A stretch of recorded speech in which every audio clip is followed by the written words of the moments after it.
அன்பர்களே, இந்த உலக வாழ்க்கையிலே நாம் உடல் சுகம் அடைகின்றோம், உடல் நலத்தை பேணுகின்றோம், மனசுகம் அனுபவிக்கின்றோம், மன நலத்தையும் பேண வேண்டும் பேணுகின்றோம். உடல் சுகம், மனச்சுகம், உடல் நலம், மனநலம் இவற்றையெல்லாம் தாண்டி ஆன்மா நலமடைய வேண்டும், ஆன்மா சுகம் பெற வேண்டும். அந்த ஆன்மா நலம் பெறுவதற்கு, அந்த ஆன்மா சுகம் பெறுவதற்கு மோட்சகதி கிடைக்க வேண்டும். ஒரு ஜாதகத்திலே அவருக்கு மோட்சகதி கிடைக்கக்கூடிய அமைப்பு இருக்கின்றதா என்பதை பற்றி பார்க்கின்ற பொழுது, ரிஷப லக்னத்தில் பிறந்தவர்களுக்கு அந்த ரிஷப லக்னத்திற்கு 12ஆம் இடத்திலே கேது பகவானும் குரு பகவானும் சேர்ந்திருந்தால் அவருக்கு மோட்ச கதி உண்டு.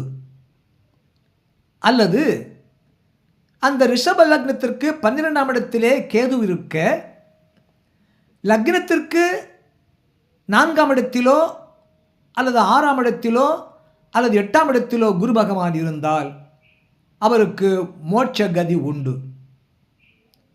அல்லது அந்த ரிஷப லக்னத்திற்கு 12ஆம் இடத்திலே கேது பகவானும் புத பகவானும் சேர்ந்திருந்தால் அந்த ஜாதகருக்கு மோட்ச கதி உண்டு.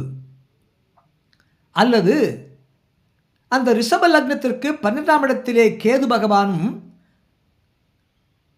சனி பகவானும் சேர்ந்திருந்தால், ரிஷப லக்னத்திற்கு 12ஆம் இடத்திலே கேதுவும் சனியும் சேர்ந்திருந்தால் அவருக்கு மோட்ச கதி உண்டு. அல்லது அந்த ரிஷப லக்னத்திற்கு 12ஆம் இடத்திலே கேது பகவான் இருக்க, லக்னத்திற்கு 6ஆம் இடத்திலே புத பகவான் இருந்தால் அந்த கேதுவை புதன் பார்க்க அவருக்கு மோட்ச கதி உண்டு. அல்லது ரிஷப லக்னத்திற்கு 12ஆம் இடத்திலே கேது பகவான் இருக்க,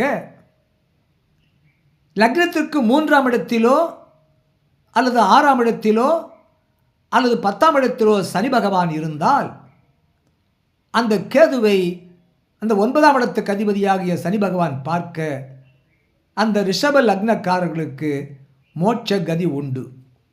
இவ்வாறாக ரிஷப லக்னத்தில் பிறந்தவர்களுக்கு எப்படிப்பட்ட ஜாதகத்திலே கிரகநிலை இருந்தால் மோட்ச கதி உண்டு என்பதை சொல்ல கேட்டீர்கள்.